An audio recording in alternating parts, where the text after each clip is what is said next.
Hello again, my name is Alicia, and for this week's discussion, I am going to reflect on two of my friendships with the friends that I'm closest to. One is my childhood best friend, who I've been friends with now for 23 years, and the other is a very close friend that I've been friends with now for 4 years. The relationship that I've given the most to and received the least is my friendship with my newer friendship. Um, this friend and I met during cosmetology school together. We spent a lot of time over the past 4 years strengthening and building our relationship, but I have definitely poured into that friendship more than I've received from the friendship.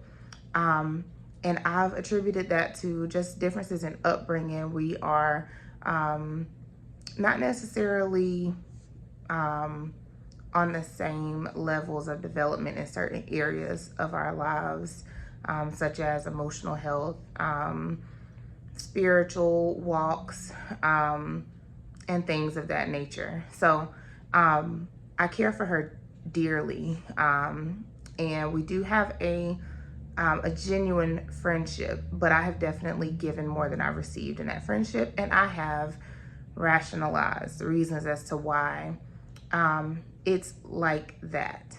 I'll put a comma there. Reflecting on my friendship with my childhood best friend is completely opposite. We're very balanced and very much aligned, and on the same pathways in a lot of ways.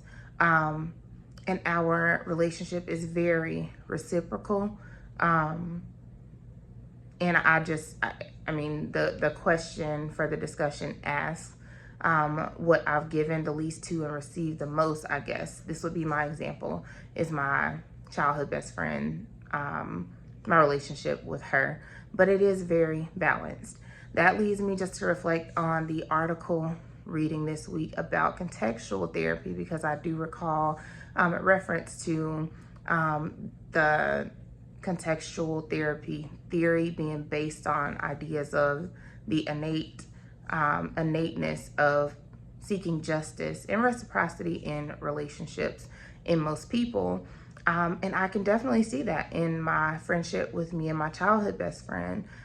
We do like to make sure that we are pouring into each other's cup, and also that we can receive love from one another when needed, and also support things of that nature.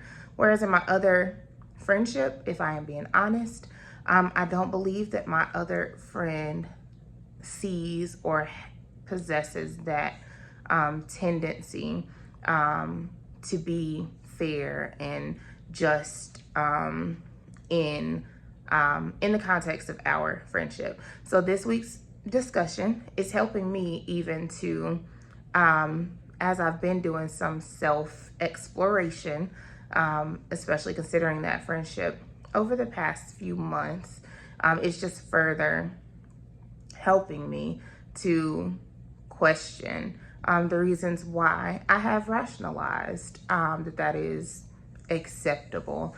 So now I'm appreciative of this week's discussion, just because it provides more insight into the context of relationships in my own life.